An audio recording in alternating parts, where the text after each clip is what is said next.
So with this kind of a framework, the question is, where is the path to progress? So far we saw that there is a framework, there is a continuity. Then the question is, how is this progress possible? Because that is where the game, the rules of the game, and the game will really yield us better results. So therefore, this is a very, very important element of this whole game of life. So let us try to make a little more sense of this path to progress. Okay. So now let us try to understand our sojourn. This is the prayana which I am talking about. So far we have come saying one Janma is not tenable. One Janma is not a fair game. One Janma is not an interesting game either. One Janma is has a lot of logical fallacies which I will have to, I don't know how to solve. Moment you say multiple Janmas, then the question is, how does this play out? Right?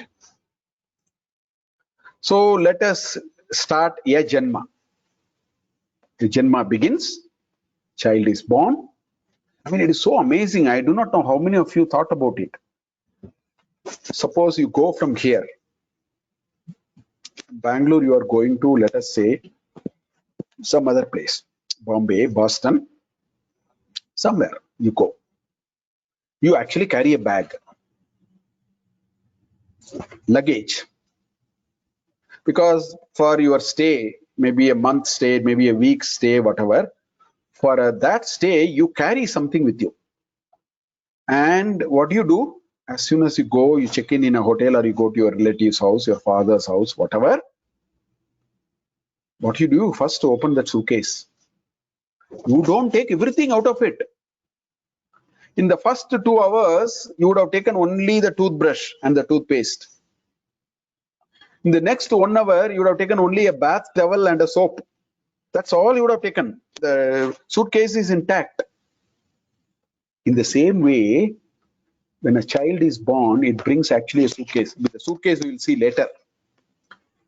The child, because it's a journey, we are talking about journey, so you have to carry a suitcase with you called vasanas. You open the suitcase and you don't take everything out. That's why the child takes 3 months to even take charge of its own eye. It takes about 6 months to take charge of its limbs.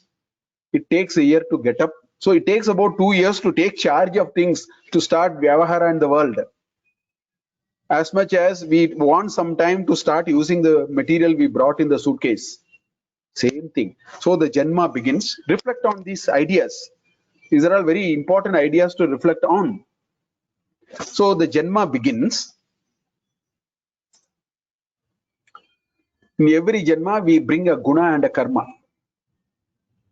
Krishna says, Chaturvanyam maya system, guna karma vibhagashaha. Every soul brings with it a certain guna and a karma. Out of it, it gets a sampat. It can be Daivi sampat, it can be Asuri sampat, it can be it's a continuum. Daivi at one end, Asuri at the other end, it can be a mix of anything. Anyway, we bring.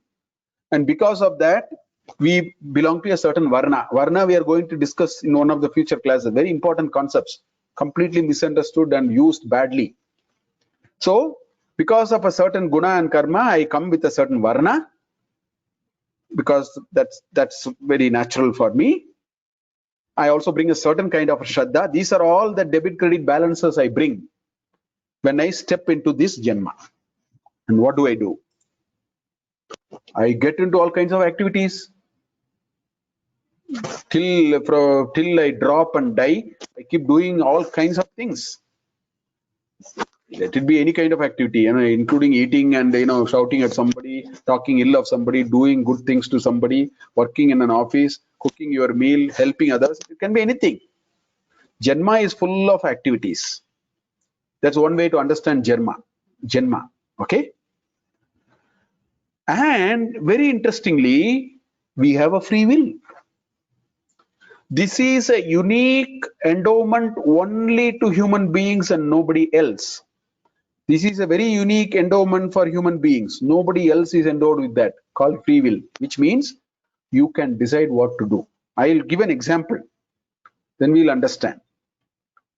The Stavara Jangamaha, the animals and the plant up to that. See, the evolution is from rocks and rivers to inanimate to animate, one-celled amoeba, mosquitoes, worms, mammals, whatever you call it, plant kingdom, animal kingdom, then human being. Until you reach the human being, until that point, free will is not endowed. It's a design. It's a design feature. What do you mean by that? There is a lion and a deer. Side by side, there is a lion and a deer. And the lion is not hungry. The deer is very safe. The lion will not touch the deer. It will not do anything to the deer. It will not say, today evening I will be hungry. This deer may or may not be there. Let me kill it right away. This fellow is by my side. Let me kill it right away, put it in a fridge, and I take it for next 2 days. That free will is not there for animals and plants. They are driven by what is called instinct. It's all Prakriti Visesha. If it is hungry, it will kill. If it is not hungry, the thought that it can be killed will never occur. Only human beings have it. That is called free will. And this is a big endowment. This is a big burden on you. We will come to it. This is the crux of this whole karma theory, which we are going to see, continue to see in the next class also as we continue. So, with the free will, you engage in activity, you make choice. God never made choice. You made choice. So, you are responsible for it. You make choice. You make a certain progress. Live your life. One day you have to die because the Janma is going to end. It's only one step in the process. So, Janma ends. And then when the Janma ends, the Karana Sharira or the Linga Sharira, which is the demat form of you, which is the original form actually, which instead of entering into this computer is entering into another computer with another password, no, the same way. So it carries the vasanas and samskaras. That is your credit debit balances carried over to the next to the balance sheet from this year operation. It carries and it goes back. Because of that, it morphs its guna and karma. Its guna changes on account of this trajectory and what happened.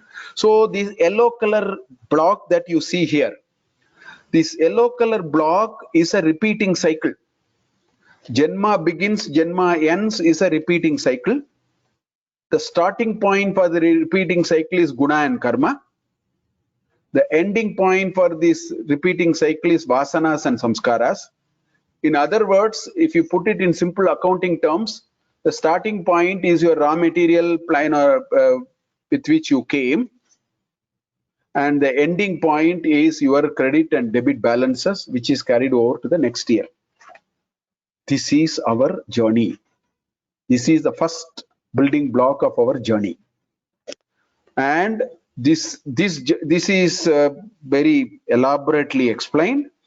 It's a very foolproof and a very logical thinking. It is not a fallacy or fantasy. It is not illogical. It can explain a number of difficult to answer questions if you take it wholesome. And the most important in this whole chart that you see is this big free will that I have written. This is the most important thing. So I think we need to probably stop here. 7:43. If I take the next slide, it will go beyond 7:45. I think we need to stop here. We have established the first premise of a continuous journey. That's the prayana that we are talking about. We have established the first premise, but this needs to be, we should look pramanas for this also. We should understand it more. We should pad it up with a lot of logic. All that we need to do.